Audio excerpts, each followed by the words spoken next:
This is the story of a boy who lost his body, but never lost his mind. Doctors believed he was gone forever. His family thought he could no longer hear, feel, or understand. But for 12 long years, he was fully aware, trapped inside himself. This is the story of being awake in silence. This video demo is the property of VL Tape Society. There was once a boy who didn't sleep for 12 years. Not ordinary sleep, not rest. He lost control of his body. His voice disappeared. His movements vanished. Doctors said he would never wake up, but the truth was far more terrifying. His name is Martin Pistorius. He was born in 1975 in Johannesburg, South Africa. As a child, Martin was lively and joyful. He loved toy cars. He enjoyed drawing. He was close to his parents. A normal, happy childhood until everything changed. When Martin was 12 years old, he began complaining about a sore throat, coughing, and flu-like symptoms. At first, his parents weren't alarmed. It seemed like a common illness. But within days, his condition collapsed. His fever spiked. His body became weak. He could no longer eat or drink. That's when panic set in. Martin was rushed to medical care, and there, doctors delivered devastating news. He was diagnosed with meningitis. Further testing revealed tuberculosis infection as well. Meningitis is inflammation of the membranes surrounding the brain. It can cause severe headaches, vomiting, seizures, and loss of consciousness. Tuberculosis usually attacks the lungs, but in rare cases, especially when the immune system is weak, it can spread to the brain.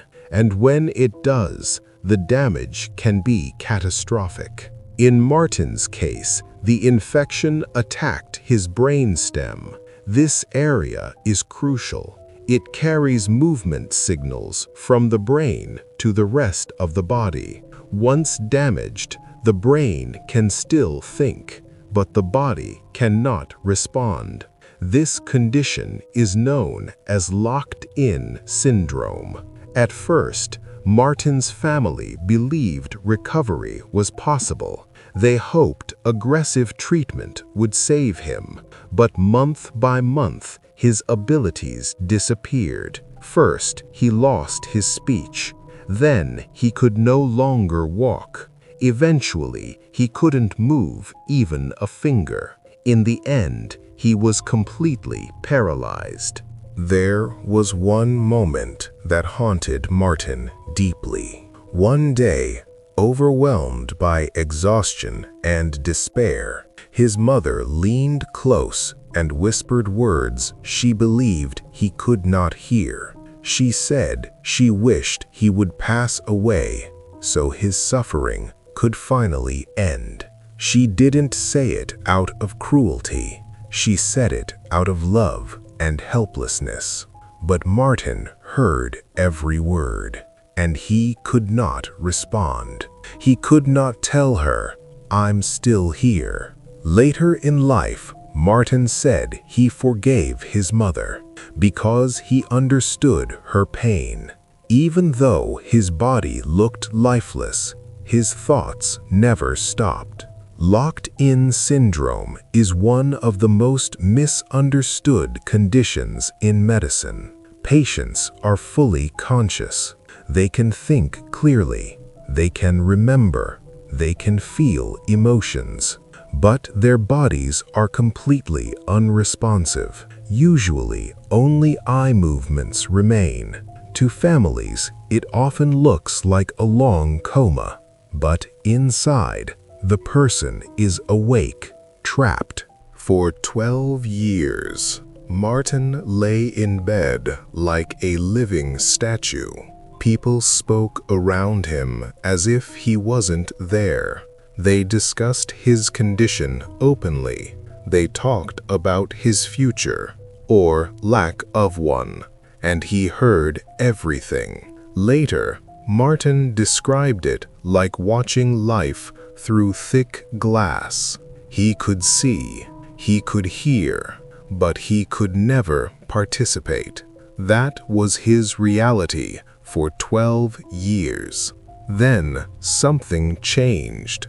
Something small, something almost invisible. Years later, a therapist noticed something unusual. There was something in Martin's eyes, a presence, a spark that didn't look empty.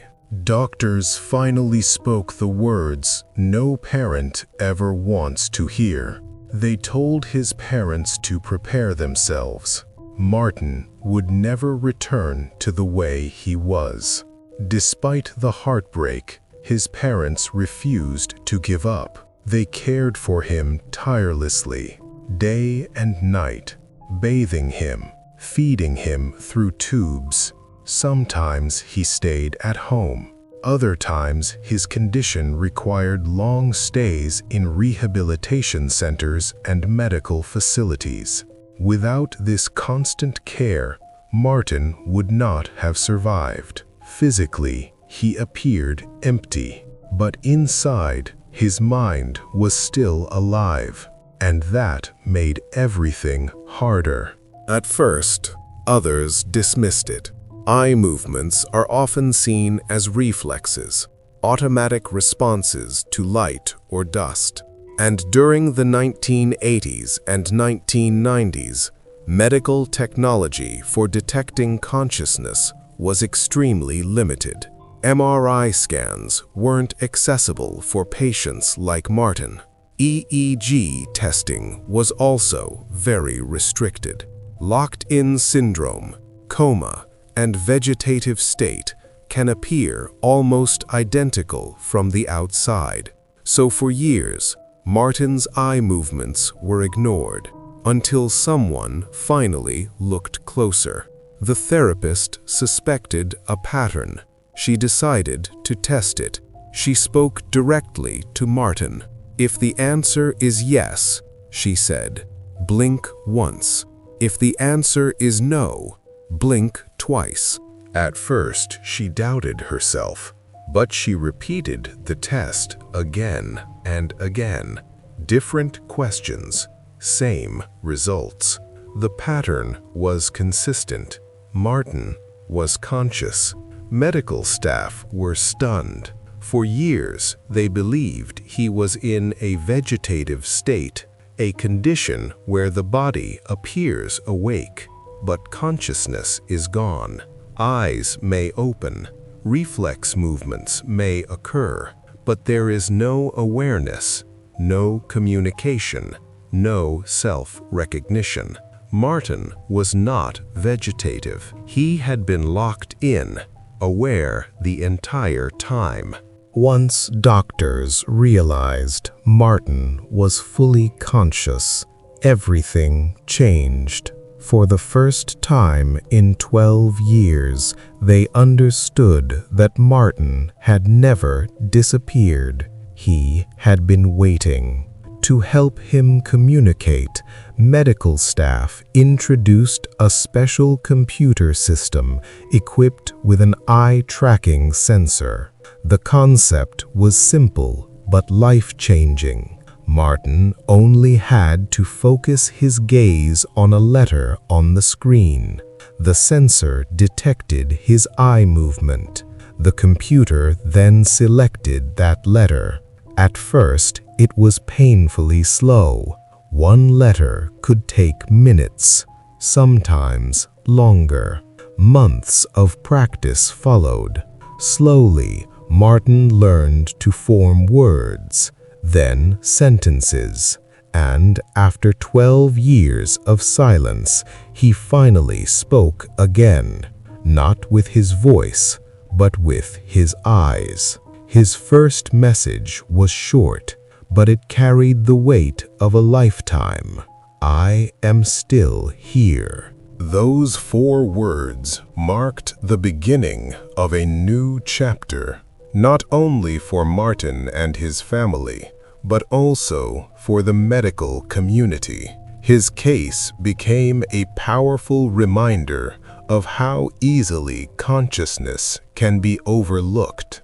With continued training, Martin's abilities expanded rapidly. Using the computer, he learned to type more efficiently. He could browse the internet, write emails, even create computer programs. Over time, Martin developed skills as a web developer, something no one could have imagined when he was first diagnosed. But Martin didn't stop there. He decided to tell his story. He wrote an autobiography titled Ghost Boy. In it, he described what it was like to be awake inside a body that would not respond. The book resonated around the world. It became an international bestseller. From a patient once considered hopeless, Martin transformed into a voice of awareness. He began speaking at medical conferences, rehabilitation forums, and international health events. He shared his experience to help doctors and families better understand locked-in syndrome. He also took part in wheelchair racing competitions and continued pushing his limits in ways that once seemed impossible. The boy who was expected to fade away was now inspiring thousands. Life had one more surprise waiting for him. Martin later moved to England. There, he met a woman named Joanna. They grew close. They fell in love, and in 2009, they were married. The child, once believed to have no future, became a husband.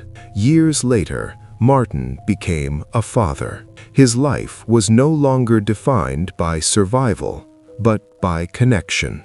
As his ability to communicate improved, Martin Pistorius began traveling the world as a motivational speaker. He shared his story to remind others that awareness can exist even when movement does not. In one of his speeches, he said something unforgettable. "My body may be broken, but my mind is free, and that is enough." Martin Pistorius's story teaches us something profound. A miracle doesn't always mean full recovery. Sometimes it means being given the chance to live a meaningful life despite limitation. Some people are not asleep. They are trapped, listening, thinking, waiting. Martin waited 12 years for someone to notice, and when they did, his life began again. This has been VL Tape Society.